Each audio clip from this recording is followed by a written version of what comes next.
కాదన్న ఇది దూకుడు సినిమా తర్వాత నేను యాక్చువల్ కంబ్యాక్ అనుకున్నా. అందరూ అనుకున్నారు అసలు దూకు సినిమా తర్వాత ఎక్కువ ఫన్ కూడా అనేది అంత అంత బాగుండే. అరే చాలా రోజుల తర్వాత కనిపించేది.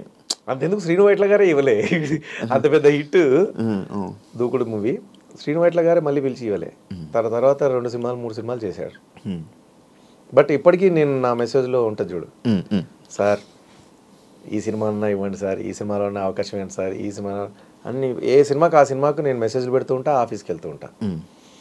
రైటర్ గోపి మోహన్ గారు ఉన్నారు, ఆయనకు కూడా చెప్తుంటాను, సార్కి చెప్పండి ప్లీజ్ ప్లీజ్, ఏదన్నా చిన్న క్యారెక్టర్ 1 డే క్యారెక్టర్ ఉన్నా సరే శ్రీను వైట్ల గారు చెప్పండి. గోపి మోహన్ అన్నకి ఇప్పటికి మెసేజ్లు పెడుతూ ఉంటాను.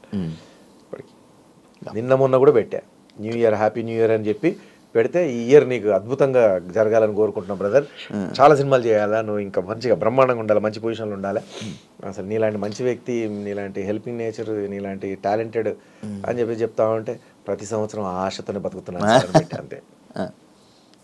ప్రతి సంవత్సరం ఆశతోనే బతుకుతున్నాను సార్, ప్రతి సంవత్సరం మీరు చెప్పిన ఆ మాటలతోనే కడుపు నింపుకొని బతుకుతున్నాను సార్ అని చెప్పేసి పెట్టా. లేదు ఈ సంవత్సరం ఖచ్చితంగా చెప్తాను, ఎక్కడ అవకాశం ఉన్నా చెప్తాను అన్నాడు. మేబీ వాళ్ళ ప్రయత్నాలు కూడా వాళ్ళు చేస్తూ ఉండొచ్చు, మన రాత బాగాలేనప్పుడు మనం ఏం చేస్తాం.